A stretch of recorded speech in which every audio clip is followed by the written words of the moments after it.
Agaseke k'amakuru mu karere gapfunduriye muri Kongo Kinshasa. Umukuru w'ishami ry'Oni kw'isi ryita ku buzima w'MS mu ijoro ryakeye yagize Kinshasa muri Repubulika ya Demokarasi ya Kongo gufasha kuyobora ibikorwa byo kurwanya Ebola. Dr. Tedros Adhanom Ghebreyesus yiteze kandi ko azakomeza akagera no mu bice byo mu burasirazuba bw'iki gihugu bikomerewe n'indwara ya Ebola. Kuri bivuga ko imaze kwica abarenga 200 mu gihe abayanduye barenga 1000 kugeza ubu. Tedros amaze iminsi atanga ubutumwa bw'icyizere no kwifatanya na Kongo avuga ko batari bonyine kandi ko azakora ibishoboka byose ngo bafashe. Ageze Kinshasa yavuze ati icyorezo gishobora guhagarikwa. Yavuze ko abahanga barimo kugerageza guhangana n'ubwoko bushya bwa Ebola bundi buryo bwamaze ibyumweru cyangwa se amezi bukwirakwira butaraboneka mu karere k'icyaro mu ntara ya Ituri bitandukanye n'andi moko ya Ebola yabonetse mbere. Ubwa bundi buryo ntabwo burabonerwa urukingo kugeza ubu. Abahanga bakaba bakomeje gukora kugira ngo barugereho. Ibihugu bimwe byahagaritse ingendo zijya n'iziva muri Kongo Kinshasa birimo na Uganda, igihugu gituranye na Kongo. Ubwo ariko kandi intumwa z'Ubusuwisi zahure n'abagari umutwe wa F7 bava mu Rwanda. Mu biganiro byari bigamije gusumaho ikirwa kuri by'umusano yasinywe Doha hagati ya Kinshasa n'uriya mutwe ageze. Ni biganiro byamaze iminsi biri kuva kuwa kabiri kugeza kuwa gatatu muri kuno kwezi turimo. Radio mpuzamahanga y'Abafaransa RFI yatangaje ko mbere y'ibi biganiro intumwa za leta zimwe za Amerika n'iz'Ubusuwisi zari zabanje guhura n'abahagarariye Repubulika ya Demokarasi ya Kongo mu mishyikirano mu rwego rwo kureba uko amasezerano yasinywe Doha ari kubahirizwa. Aya masezerano arimo ingingo zijyanye no kurekura imfungwa ndetse no kubahiriza agahenge, ariko makuru avuga ko kugeza ubu nta ruhande rurimo kubyubahiriza neza. Intumwa z'Ubusuwisi byari biteganyije ko zikomereza urugendo mu mujyi wa Goma, ariko kubera impungenge z'icyorezo cya Ebola zihitamo kuguma mu mujyi wa Gisenyi biba ngombwa ko abahagarariye F7 ari wambuka umupaka bajya kubasangayo. Amakuru aturuka mu mpande zitandukanye avuga ko leta zimwe za Amerika ziri gusaba ko Ubusuwisi bwagira runini muri ibyo biganiro hagati ya Kongo na F7.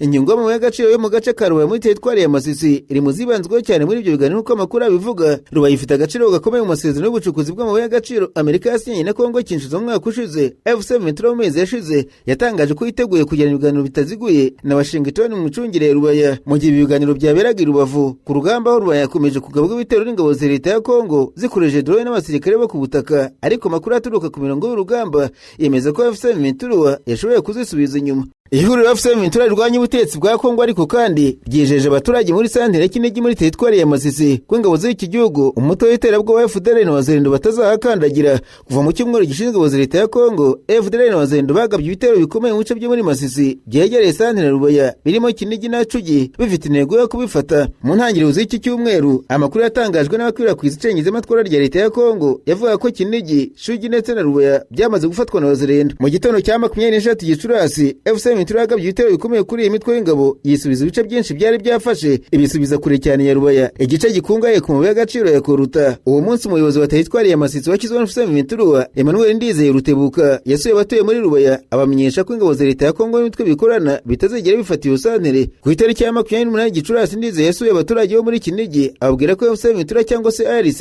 ihari kugira ngo hindire umutekano inarinda imitungo yabo bityo ko iyi santere itazafatwa n'ingabo za leta. Ati n'Abazalendo na FDLR cyangwa se bizakandagiza ibirenge muri Kinigi mwizere ARC. Uyu mutegetsi yabwiye abaturage ko bitandukanye n'ibyatangajwe n'ashyigikiye Wazalendo n'ingabo za leta ya Kongo. F7 itegeze yamburwa Rubaya na Kinigi. Ndizeye yasabye abatuye muri Kinigi gukorana n'inzego za F7 kugira ngo bafatanye kubungabunga umutekano waho ibikorwa by'iterambere bikomeze mu mutuzo. Muri Kongo Kinshasa ariko kandi impaka zishingiye ku mushinga wo kuvugurura itegeko nshinga zatanye gufatira intera, ibintu benshi babona nk'ibishobora guhindura hazaza h'ubutegetsi bw'iki gihugu gikomeye muri Afurika ho hagati. Mu byumweru bishize abanyapolitiki bo mu ishyaka riri ku butegetsi ndetse n'abegereye Perezida Tshisekedi batangiye kuvuga ku gusura cyangwa se kuvugurura itegeko nshinga ryashyizweho 2006 nyuma y'intambara zari zarashegeshe Kongo. Nubwo ubutegetsi buvuga ko impinduka zigamije kunoza imiyoborere n'imikorere y'inzego za leta, abatavuga n'ubutegetsi bo batangiye kubibona nk'intambwe ishobora gufungura inzira yo kongera imbaraga z'ubutegetsi bwa Tshisekedi ndetse no kuba yakuraho umubare w'amanda ziteganywa n'itegeko. Itegeko nshinga rya Kongo ryemejwe nyuma y'ibiganiro by'amahoro byari bigamije kongera kubaka igihugu cyari kivuye mu ntambara zikomeye zahitanye abantu benshi. Ryashyizeho ihame rikomeye rivuga ko Perezida Terenza manda ebyiri buri manda ikamara imyaka 5. Iryo hame ryaje gufatwa nk'umusingi wa demokarasi muri Kongo cyane cyane muri ko Joseph Kabila Kabange yashinjwa gushaka kuguma ku butegetsi igihe manda ze zari zirangiye. Icyo gihe habaye imyigaragambyo n'igitutu mpuzamahanga byatumye amatora yagejeje kiri ku butegetsi. Uyu munsi kongera kuvugwa impinduka mu itegeko nshinga rya Kongo biri gutuma benshi bibaza niba Kongo yaba itabikiye kongera gusubira mu bibazo bya politike bigeze kwijugunya mu mvururu. Nubwo kugeza ubu nta nyandiko irambuye irashyirwa hanze ku mugaragaro, bamwe begereye ubutegetsi bavuga ko hari ingingo zitakijyanye n'igihe. Mu byo bavuga harimo imikorere y'inzego hagati ya Perezida na Minisitiri w'Intebe, imiterere y'ubutegetsi bw'intara, imikorere imikorere ya komisiyo y'amatora ndetse n'uburyo bwo gukemura amakimbirane ya politiki.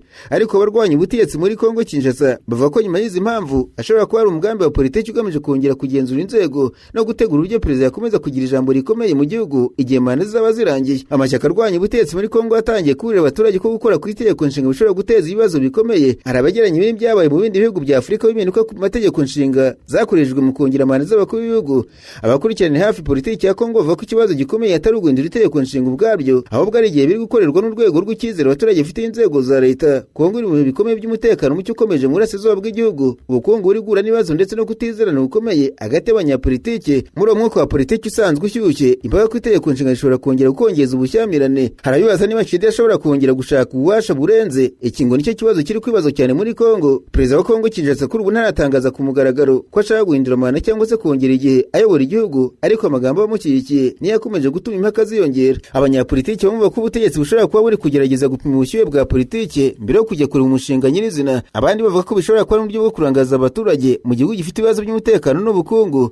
Niba uyu mushinga ukomeje gutera imbere, Kongo ishobora guhura n'ibibazo bikomeye birimo imyigaragambyo ya politiki, ubushyamirane hagati y'amashyaka, igitutu mpuzamahanga, kudindira kw'amatora cyangwa se kuyakira mu mpaka, ndetse no guhungabana k'umutekano mu gihugu. Ku rwego rw'akarere ikibazo cya Kongo gikurikiranwa hafi cyane kuko ari igihugu gifite uburemere mu mutekano wa Afurika yo hagati. Amateka ya Kongo agaragaza ko ibibazo byinshi bya politiki byakunze gutangirira ku mpaka zishingiye ku butegetsi n'itegeko nshinga. Niyo mpamvu ari impungenge ko igihugu gishobora kongera kwinjira mu mwuka mubi wa politiki niyo impande zitandukanye zitabashije kumvikana. Icyakora arizera ko ibiganiro bya politiki n'igitutu cy'abaturage bishobora gutuma impinduka zose zizakorwa mu mucyo kandi hadateje umutekano muke. Mu gihe impaka zikomeje gukaza umurego w'amaso y'abanyekongo n'akarere ka Afurika yose akomeje kwerekeza Kinshasa, aho hazafatirwa icyerekezo gishobora kugira uruhare rukomeye ku hazaza ha demokarasi muri Kongo Kinshasa. Nararanganisha amaso ibinyamakuru byandikirwa muri Kenya. Abanyamakuru bakiza amakaramu ku mpapuro barandika. Banaswe urukiko muri Kenya rwahagaritse gahunda yari gutangira uyu munsi yo gushyira muri iki gihugu ikigo cyo gushyira mu kato abanyamerika bakekwaho cyangwa se banduye Ebola mu kirego cyatanzwe n'ikigo Katiba Institute. Urukiko rukuri Nairobi rwategetse kubuza abakozi ba leta gushinga cyangwa se gukorera icyo kigo cya kato ndetse no kwakira muri Kenya abantu bakekwaho Ebola mu gihe bikiri mu manza. Leta zimwe za Amerika zirateganya kubaka ikigo cy'ubuvuzi cy'ibitanda nibura 50 cyo kwita ku banyamerika bageze hari Ebola mu karere mu masezerano bumvikanyeho na leta ya Nairobi. Leta ya Kenya nta kiravuga ku bijyanye n'uyu mwanzuro w'urukiko. Ibaye nyuma y'uko Marco Rubio ushinzwe ububanyi n'amahanga bwa Amerika avuze ko kuwa kane yavuganye na perezida William Ruto wa Kenya ku bijyanye n'icyorezo cya Ebola n'ubufatanye hagati y'Amerika na Kenya mu guhangana n'icyo cyorezo. Marco Rubio yavuze ko Washington iteganyirijwe na Nairobi $13 z'amadolari mu bikorwa bya Kenya byo kwitegura guhangana na Ebola. Rubio ntabwo yavuze ko uwo mugambi wo gushinga ikigo cyo kwita ku banyamerika bakekwaho Ebola muri Kenya. Agaseke k'amakuru mu karere gapfundikire muri Uganda, abanyamakuru bakozeje ba muri no barandika. Matsiko umunyamategeko wa Uganda yatanze ikirego asaba ko inzego zibifitiye ububasha zitesha agaciro igenwa rya Dr. Lawrence Muganga ku mwanya w'umunyamabanga wa leta w'Minisiteri y'Ububanyi n'Amahanga kuko ngo afite ubwenegihugu bubiri. Ikinyamakuru Daily Post cyavuze ko umunyamategeko Derek Frederick Namakajo yahaye ikirego komisiyo ishinzwe kwemeza abategetsi mu nteko ishinga amategeko hakupa minisitiri w'umutekano w'imbere mu gihugu na perezida Museveni ubwe, asaba ko Muganga yabanza kugaragaza niba ubwenegihugu bwa Canada yarabutakaje kuko amategeko ya Uganda atabyemera ko umuntu ufite ubwenegihugu bubiri ahabwa umwanya mu butegetsi kuri uru rwego. Mu mategeko ya Uganda kugira ubwenegihugu bubiri biremewe, ariko kandi itegeko rigenga ubwenegihugu n'igenzura ry'abinjira n'abasohoka ribuza abafite ubwenegihugu bubiri gukora imirimo y'ubuyobozi. Iyi myanya irimo perezida, visi perezida, minisitiri w'intebe,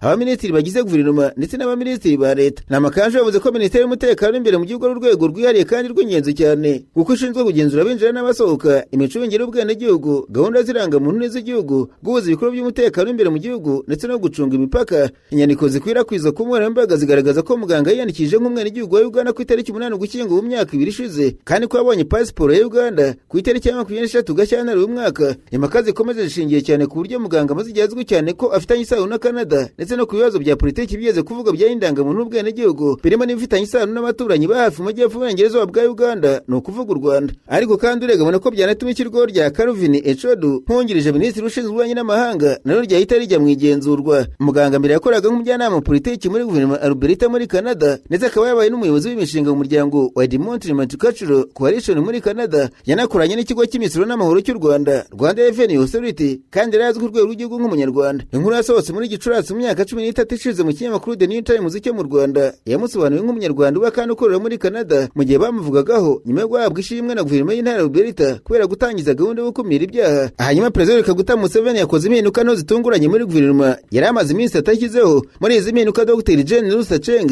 wari wagizwe minisitiri w'ikoranabuhanga yagizwe minisitiri ushinzwe guhuza inteko gushinga amategeko na guverinoma, abisikana na Kasule Lumumba wari wahawe izo nshingano. Izi mpinduka zije nyuma y'amasaha make hagaragaye impungenge z'amategeko kuko hari Lumumba yaragize minisitiri ushinzwe ushinzwe guhuza inteko ishinga amategeko na guverinoma nyamara atari mu badepite bagize inteko ya 12 ya Uganda. Muri guverinoma nshya Perezida Museveni yarashyizeho mu ntangiriro z'iki cyumweru Aceng yaragize minisitiri w'ikoranabuhanga nyuma y'imyaka 10 yari amaze ari minisitiri w'ubuzima muri iki gihugu. Uyaruka gushimira Perezida Museveni wari wamuhaye ziriya nshingano nshya, gusa ku mugoroba ku wa gatatu yavuze ko yahinduriye imirimo. Ati nishimiye icyizere Perezida Museveni yangiriye cyo kumindura akangira ushinzwe guhuza inteko ishinga amategeko na guverinoma. Kuva muri 2026 kugeza 2031 nemeje kudasinzira, gutanga serivisi zuje ikinyabupfura no guharanira umwe mu nteko. Rumumba nawe mu butumwa yanditse ku rubuga rwa X yemeje ko yagizwe minisitiri wa ICT, ashimira Perezida Museveni umugira icyo cyizere. Hanyuma urwego rushinzwe abinjira n'abasohoka muri Cambodia rwakanye amakuru yari amaze iminsi akwirakwira kuri za social media yavuga ko abanyafurika bafite ibyangombwa by'ubwimukira byarangiye igihe bategetswe kuva muri icyo gihugu bitarenze tariki 31 Gicurasi. Aya makuru yashingiye ku nyandiko yacishikanye ku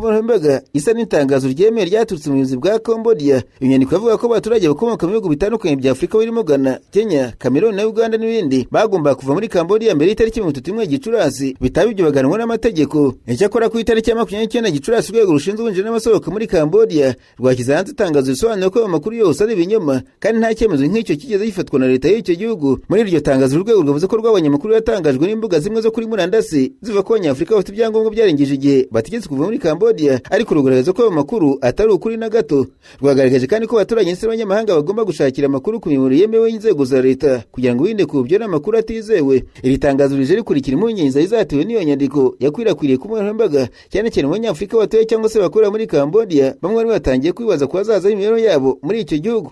Ubuyobozi bwa Cambodia bwashimangiye ko amakuru yose ajyanye n'amategeko y'abinjira n'abasohoka azajya atangazwa binyuze mu nzira zemewe n'amategeko, busaba abantu kutagendera ku makuru adafite inkomoko yizewe. Minisiteri y'Ububanyi n'Amahanga ya Amerika ariko kandi yabujije abaturage b'iki gihugu kugira ingendo muri Uganda kubera ibyago byo kwandura icyorezo cya Ebola bikomeje kwiyongera. Ni icyemezo Amerika yatangaje ku wa kane nyuma y'umunsi umwe gusa ikigo cya Amerika gishinzwe gukumira ibyorezo gitangaje ko Uganda yashyizwe ku rwego rwa kabiri ku bijyanye n'ibyago byo kwandurira Ebola. Icyemezo cyafatiwe Uganda cyari kimaze iminsi gifatiwe Kongo Kinshasa. Uretse abaturage basanzwe, abayobozi ba Amerika nabo babujijwe kugira ingendo muri Burasirazuba bwa Uganda hafi y'umupaka na Kongo. Babujijwe kandi gusura ibigo bitanga serivisi z'ubuvuzi muri iki gihugu. Ku ruhande rwa Uganda nayo ikomeje gukaza ingamba zo kwirinda ko Ebola yarushaho gukwirakwira. Ibirori, ibitaramo, imyigaragambyo n'ibindi bikorwa bihuza abantu benshi byarahagaritswe muri Kampala no mu bindi bice bituwe n'abantu benshi. Iki gihugu kandi cyafunze imipaka igihuza na Kongo Kinshasa. Kuva Ebola yagaragara muri Uganda, abantu 8 bamaze kuyandura mu gihe imaze guhitana umuntu muri icyo gihugu. Iyi virusi ya Ebola izwi nka Mundibujo virus yabonetse bwa mbere mu Uganda 2007 yandura abantu 149 yica 37. Muri 2012 yagaragaye muri Kongo Kinshasa mu gace ka Isiro handura 57 apfa 29.